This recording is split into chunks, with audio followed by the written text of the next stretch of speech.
American military के ज़हन में ये था कि अल्टीमेटली उनको खर्ग आइलैंड को आइसोलेट करना है, ताकि जब वो खर्ग आइलैंड के ऊपर एक फ़ज़ाई हमला करें, एयरबोर्न डिवीज़न से स्पेशल ऑपरेशंस करें, तो उस वक़्त इरानियन मिलिट्री इस्टेब्लिशमेंट और आईआरजीसी जो हैं, उनके पास कोई ऐसी कैपेसिटी ही ना हो कि वो खर्ग आइलैंड को इफ़ेक्टिवली तौर पे डिफेंड कर सकें। तो अगर आप ये सारे सर्कमस्टेंसेस को देखें, तो ये बात समझ आती है कि खर्ग आइलैंड एक बड़ी ही वुल्नरेबल और कमज़ोर पोजीशन में है, और अमेरिका की जो ओवरवेलमिंग सुपीरियॉरिटी है उसके नेवल वेसल्स की या उसके एयरबोर्न डिवीज़न की, उसकी एयरफोर्स की,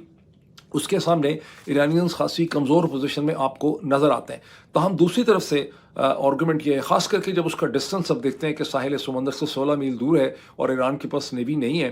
और फिर डोनाल्ड ट्रंप से जब एक सवाल पूछा गया अभी रिपोर्टर्स की तरफ से ग्राउंड फोर्सेस के हवाले से, जब वो एयरफोर्स वन में थे,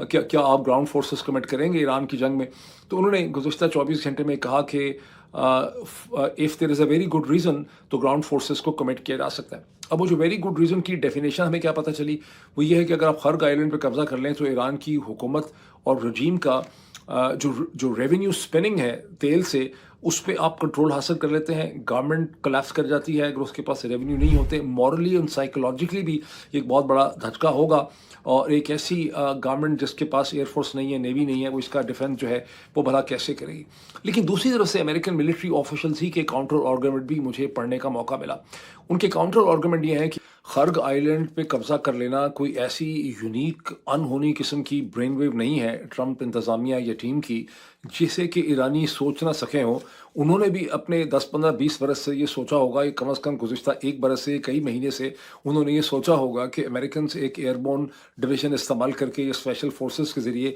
खर्ग आइलैंड पे कब्ज़ा करने की कोशिश कर सकते हैं। और उन्होंने इस हवाले से ख़ास करके जिस तरह से वेनेज़ुएला में निकोलस मदुरो को उठाया गया और वहाँ पर स्पेशल फोर्सेस का या जेसॉक का ऑपरेशन हुआ, तो ईरानियंस ने भी अपना एक माइंड बनाया होगा। और अंडरस्टैंडिंग यह है, जो मैंने चेक भी किया है, कि खर्ग आइलैंड पे ईरान की एक मल्टी लेयर्ड डिफेंस पैरामीटर है, जिसका ताल्लुक S-400 S-300 मिसाइल से भी है। उनके अपने कमांडो यूनिट्स जो हैं वो खर्ग आइलैंड के ऊपर एग्जिस्ट करते हैं। आईआरजीसी की बहुत सी स्पीड बोट्स भी हैं। कोस्टल एरियाज़ में उन्होंने अपना बहुत से एसेट्स जो है वो टनल्स के ज़रिए छुपाए भी हुए हैं। और फिर अमेरिकन ऑफिशियल्स ही की बहस से पता चलता है कि चूंकि उनकी कोस्ट सिर्फ 16 मील दूर है, तो वो वहाँ से भी खर्ग आइलैंड के ऊपर अगर अमेरिकन फोर्सेस अपने आप को वहाँ स्टेशन करती हैं, तो इरानियंस अपने कोस्टल एरियाज़ के ज़रिए अमेरिकन फोर्सेस को एक तरह से ट्रैप कर सकते हैं, उन्हें निशाना बना सकते हैं, मिसाइल्स के ज़रिए, ड्रोन्स के ज़रिए उनके ऊपर अटैक कर सकते हैं। लेकिन इसके जवाब में दूसरे अमेरिकन ऑफिशियल्स की, चूँकि ये बहस हो रही है जिसको मैंने पढ़ा है, जो दर्जनों लोगों की बहस हो रही है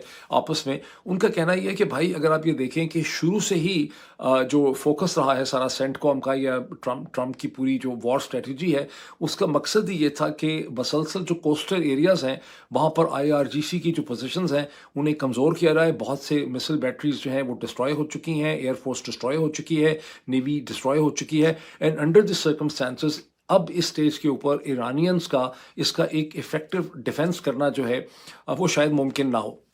लेकिन फिर एक और आर्गुमेंट ये है कि जब निकोलस मदुरो के साथ इन्होंने ये सब कुछ किया जनवरी के अंदर,